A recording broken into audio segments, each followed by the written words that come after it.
Hello everyone, आज हम solve करने वाले हैं जीएनएफ के एक और एग्जांपल को। इससे पहले मैंने एक एग्जांपल सॉल्व कर रखा है, अगर आपने नहीं देखा तो आप चेक कर सकते हैं। तो हमारे पास यहाँ पे स्टेटमेंट दे रखी है, उसको हमें जीएनएफ में कन्वर्ट करना है। तो हमें पहले बताना चाहिए जीएनएफ होता क्या है। तो जीएनएफ क्या होता है हमारे पास, सबसे पहले तो हमारे पास आना चाहिए टर्मिनल, उसके बाद हमारे पास कितने भी नॉन टर्मिनल हो उससे कोई फर्क नहीं पड़ता, लेकिन बाद में हमारे पास सिर्फ नॉन टर्मिनल होना चाहिए और जो पहला स्टार्टिंग है वो हमारे पास टर्मिनल से होनी चाहिए। ठीक है, हम इसको इस तरीके से नहीं लिख सकते कि बी सी डी और यहाँ पे हमने फिर एक्स लिखा और यहाँ पे हमारा आ गया फिर ए स्मॉल। तो ये हमारे पास क्या होता है, ये हमारे पास जीएनएफ नहीं होता है। ठीक है, तो सबसे पहले हम क्या करेंगे, रिमूव करेंगे नल प्रोडक्शन को। अब नल प्रोडक्शन क्या होता है, जिसमें हमारे पास या तो ये आया हो या फिर ये वाला सिंबल आया हो, यानी लैम्डा आया हो या फिर एप्सिलॉन आया हो। अब इसमें तो हमारे पास नहीं है, तो इसमें हम क्या कर लिख देंगे, देयर इज नो नल, यहाँ पे हमारे पास कोई नल प्रोडक्शन है ही नहीं, तो there are no null production, यहाँ पे कोई नल प्रोडक्शन नहीं है। अब उसके बाद क्या है, स्टेप टू हमारे पास हम रिमूव करेंगे यूनिट प्रोडक्शन को।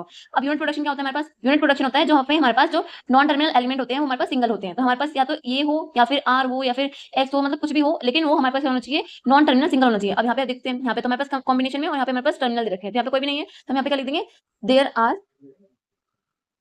नो यूनिट प्रोडक्शन, यहाँ पे कोई भी यूनिट प्रोडक्शन नहीं है।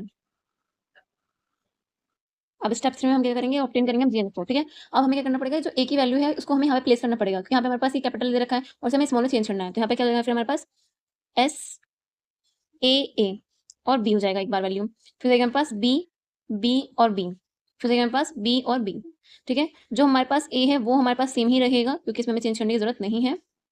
ये ऑलरेडी जीएनएफ फॉर्म में है, और बी भी हमारा सेम ही रहेगा। तो इस तरह से हम सॉल्व कर लेंगे अपने जीएनएफ क्वेश्चन को। Thank you.